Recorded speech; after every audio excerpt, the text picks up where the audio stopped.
Here is lesson 1.1 for percussion. This will be the bell set lesson, okay? For your bell set, you'll notice mine is on a stand. This is the stand we use for the actual school bell set that we have. You don't have to use a stand like this, doesn't really matter. That's just what I chose to use for this. If you have, for instance, a music stand at home, you are welcome to put yours on a music stand. Just level it out, put the bell set on there. That works. Whatever you would like. Most people will use, for instance, dining room table or some kind of table or a chair to put it on. That works. When you're in band class, we also have our percussion cabinet that we will lay it on. Same thing for your bells as for your snare drum. You want to have it be just below that waist height. Okay?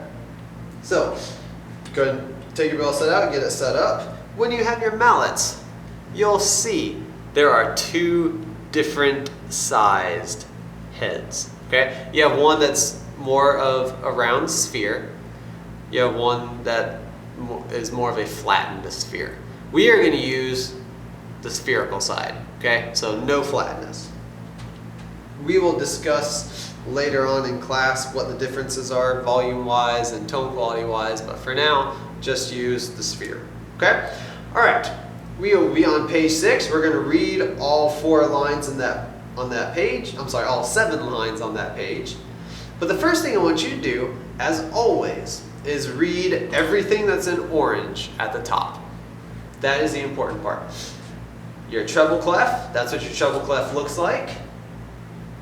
All you need to know is that's called a treble clef. That's what we use to read music for right now. Time signature, 4/4. That just tells you there are 4 beats in a measure and your quarter note gets the beat. You know what a quarter note is, you know what a quarter rest is because we covered that in lesson 1 for percussion. The next thing that I want you to look at is that next line that has the names of the lines and spaces. The spaces from the bottom up are F, A, C, E.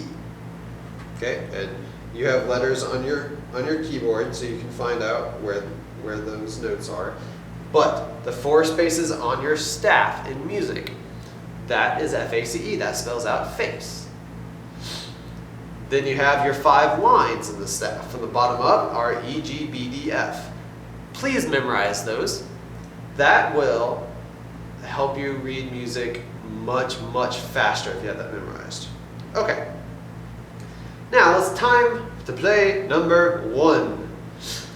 In that little orange yellowish box you have a whole note with a D written over it. That is your D. Go ahead and find a D on the keyboard. If you look closely, you'll see there are 2 Ds.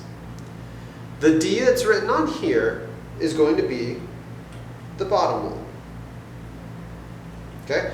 We will discuss why during class. But for right now, when you have that D, which is on the first space below the staff, that's going to be this D, your 4th white key. Okay? So that is your D. Okay? We are going to play number 1. We have 4 quarter notes and 4 quarter rests. Again, sticking is very, very important. The sticking for this is all on the right hand. So let's play our Ds, number 1 on the right hand. Here we go. 1, 2, ready, and 1, 2, 3, 4, and rest. 2, 3, 4, and 1, 2, 3, 4, rest. 2, 3, 4, and 1, 2, 3, 4, and rest. 2, 4, and 1, 2, 3, 4. And then you have 4 beats of rest at the end, which I don't worry about right now. Alright? Did you notice I still held the mallet between that first knuckle, the first finger, and my thumb? I still let my movement come from my wrist instead of my arm. And I still counted with my hand as well as in my head while I'm not playing. Alright, let's go to number 2. That is our C. Find your C on the keyboard. You should have 2 C's. Okay? Now, is the C that we play in number 2, is that higher or lower than the D in number 1? It's written lower on the staff, right? So you're going to go lower on the keyboard. Left is low, right is high. Okay, so that is our C. All right, let's play number 2. And 1, 2, number 2, and 1, 2, 3, 4, and rest. 2, 3, 4, and 1, 2, 3, 4, and 1, 3, sorry, and 1, 2, 3, 4, and 1, 2, 3, 4, and 1, 2, 3, 4. And that's the end of it. All right, so did you notice how I didn't exactly hit the key at the right time?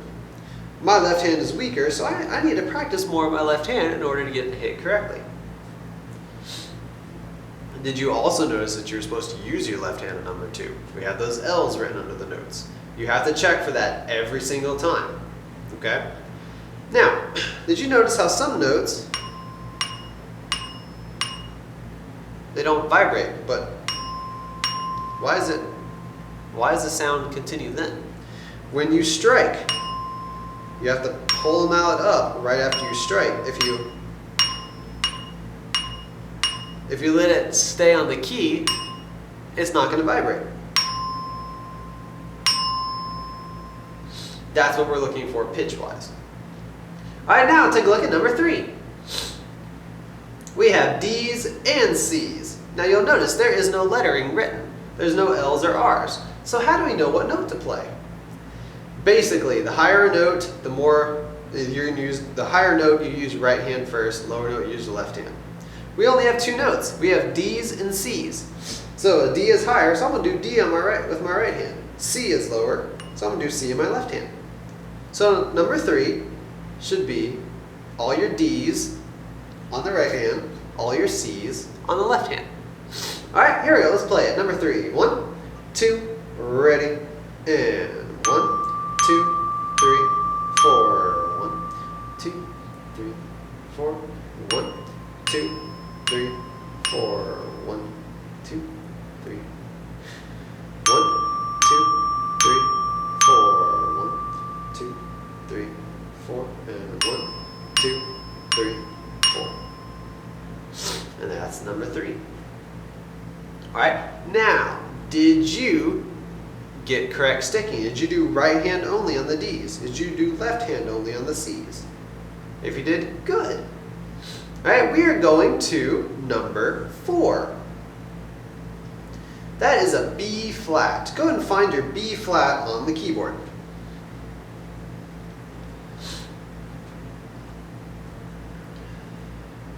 Now, if you look closely enough, like you should have, you would see there's an A sharp and B flat. Those are the same note. A sharp and B flat's the same thing. But you notice there's another A sharp B flat right here, and there's another I'm sorry, there's only 2. My fault. Okay, so there are 2 A sharp B flats. One there, one there. Which one do you use? Well, look at number 4. Is that B flat higher or lower than any other note we've played so far? It's lower, right? So it's going to be below our D and our C.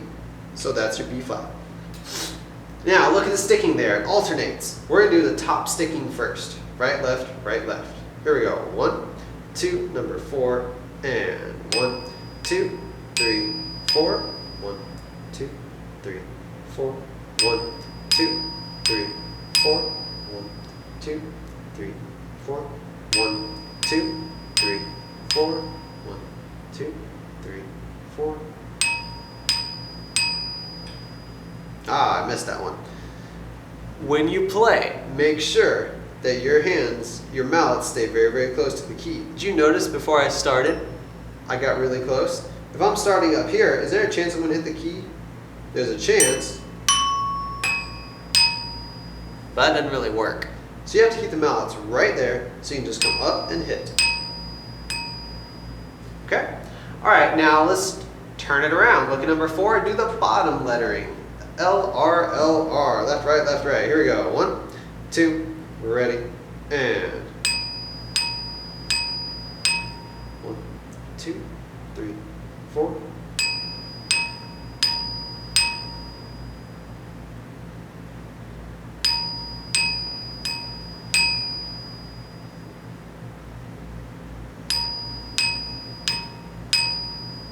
Now, did you keep count correctly?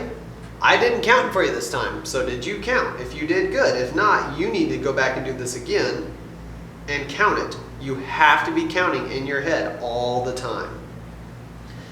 Now, we've learned our D, our C, and our B flat. I want you to start trying to play these without looking at the keyboard. So for instance, I want you to read your music while you're playing. If you miss a key every now and then, that's okay, but you need to learn to memorize what it feels like to reach to play a certain note. Okay?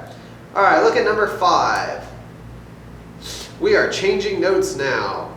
Your first note is a D. What's the note in measure 3? If you said C, you're correct. What's the note in measure 5? If you said B flat, you are correct.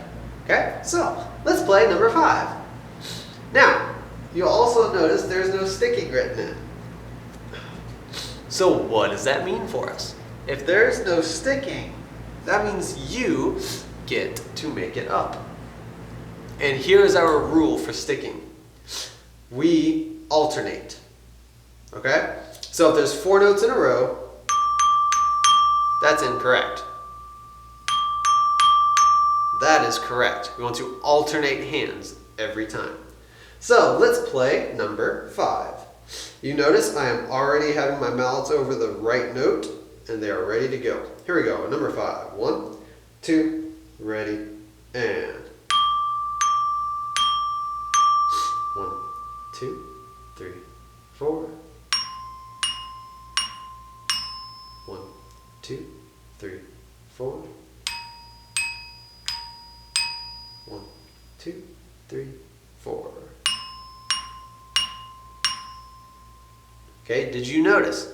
After I played the note, I went to the next note that's coming up, so I'm ready for it. I also tried to just look at the music while I did. I would look during the rest to find out where the note is so I can get my hands over it, but as soon as I found it, I looked back at the music so I can go back to reading the music. Okay, let's try that with number 6. Take a look at it. Figure out what notes you have. I'm not going to tell you anymore because you should know what these notes are by now. If you don't know it, then you need to pause the video and go back and look at numbers 1, 2, and 4 and figure out what those notes are. Okay, you should have those 3 notes memorized. All right, number 6. Here we go. Remember, find your first note and then just look at the music. Try not to look at the keyboard. 1, 2, 6, and...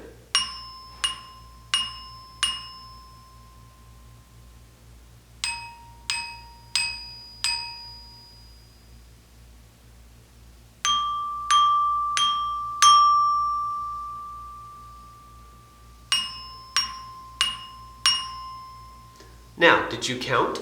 Did you play all the right notes? If you answered no for any of that, you need to review number 6 again. If you didn't count in your head, then you are not going to play this correctly when we have a concert. Alright, now last but not least, number 7. Again, you should know these notes by now, so let's do it. 1, 2, number 7, and...